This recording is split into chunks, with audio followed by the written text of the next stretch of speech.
My name is Rick Spearsky, and I will be doing a philosophical analysis of the movie I Heart Huckabees. So Huckabees is called the quote-unquote the everything store. It's a large superstore, much like a Walmart. And the whole goal of this superstore, they want to demolish a section of woods and marshlands in order to construct a new store, a new branch. So Huckabees middle management employee Brad leads this movement to get another branch initiated. He convinces the Open Space Coalition that he is on to their side. So Open Spaces Coalition, it's an environmental group trying to stop the construction of the new branch of Huckabees stores. The Open Spaces Coalition is actually led by a guy named Albert. Albert expresses his ideas about saving the environment by writing boring poems and bringing up meetings and doing these poems in their meetings, and nobody in the coalition really likes him.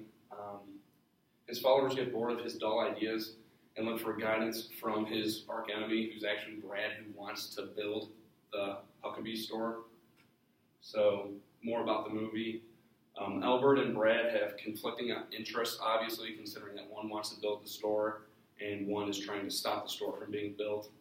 Albert is very straightforward and refuses to let the store be built.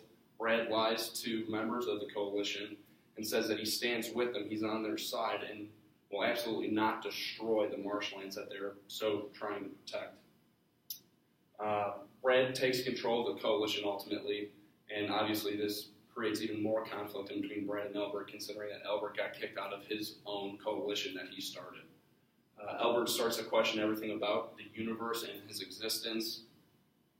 Albert questions the meaning of a series of coincidences that he experiences throughout the following days. So, existential detectives. Albert seeks help of these detectives. They're known as the Jaffies in the movie. The couple takes Albert's case in order to find meaning in his coincidences, because Albert is convinced that these coincidences mean something for his life. Ultimately, these coincidences are not meaningful, and it strays Albert from the path to self-authenticity. The Jaffies explain to Albert that everything in the universe is interconnected, or also known as transcendentalism. Albert learns that Brad has also hired the Jaffies, basically just to get back at Albert and make fun of him, ultimately. So here's a small clip to show you that expresses transcendentalism. Okay, let's get started. It's part of my investigation. Yes, say this blanket represents all the matter and energy in the universe, okay? You, me, everything. Nothing has been left out, all right? All the particles, everything. What's outside this blanket? More blankets, that's the point. Blanket's everything. Exactly, this is everything, okay? Let's just say that this is me, right? And I'm, 60-odd years old, and I'm wearing a gray suit, blah, blah, blah. And let's say over here, this is you, and you're, I don't know, you're 21, you've got dark hair, etc. And over here, this is Vivian, my wife and colleague. And then over here, this is the Eiffel Tower, right? It's Paris. And this is a war, and this is a museum, and this is a disease, and this is an orgasm, and this is a hammer. Everything is the same, even if it's different. Exactly. But our everyday mind forgets this. We think everything is separate, limited. I'm over here, you're over there, which is true, but it's not the whole truth, because we're all connected. Because we are connected. Sure.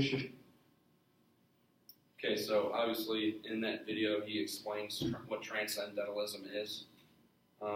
Here's more about the detectives. The Jaffies start to dismantle Brad's beliefs and make him question his life as well. And he starts to break down ultimately. He starts to question everything, what he's really done in his life. He gets disappointed and actually a little bit depressed. They force Albert to question his perception of reality as well. They call this process dismantling, breaking down everything that you think you know to be true. They dismantle everything and rebuild from there.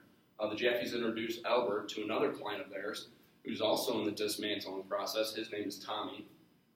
Who is played by Mark Wahlberg.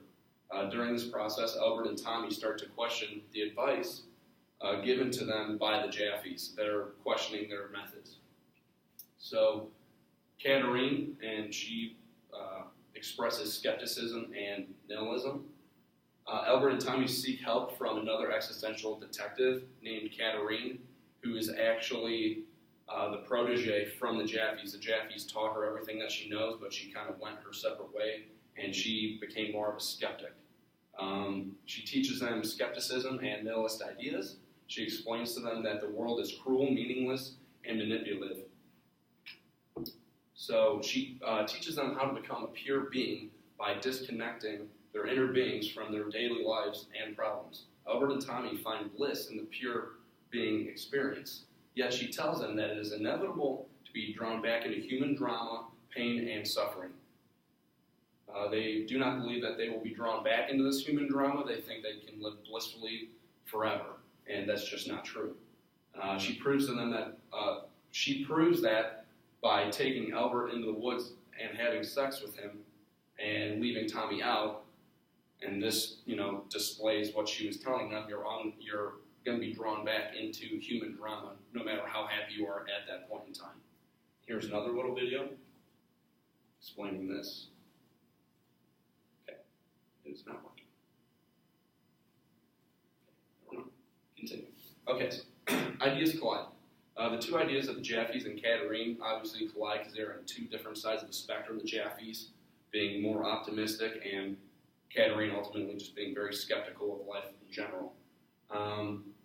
Their ideas collide when Brad's house ultimately catches fire. Albert and Katerine actually set fire to Brad's house to get back at him and to show Albert that Brad is vulnerable just like everyone else is. Until this point in time, Albert believed that Brad was untouchable, basically, and that his life is so much greater than his, but yet he's still susceptible to human drama. So Brad ultimately loses his job, his girlfriend, and his house. So he's obviously in a very low place at this point in the movie. The Huckabee store is built, and half of the woodlands and marshes are destroyed. So instead of all of them being destroyed, it's only half of them. The coalition realizes that Brad is a phony, a liar, and that they should have stuck with Albert this whole time, even though he was very boring. Albert tells Brad that he set fire to his house and gives him Katerine's business card to take him on as a client as well.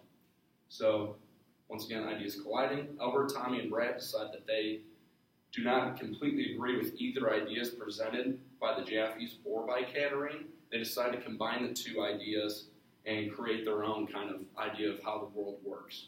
They concluded that interconnectedness is definitely real, but it is nothing special because it grows from the manure of human trouble. Ultimately meaning, if there's no trouble, there's no magic. They conclude that the Jaffies are too bright or optimistic, and Katerine is far too dark or pessimistic. And that is my presentation. Thank you for listening. And that's it.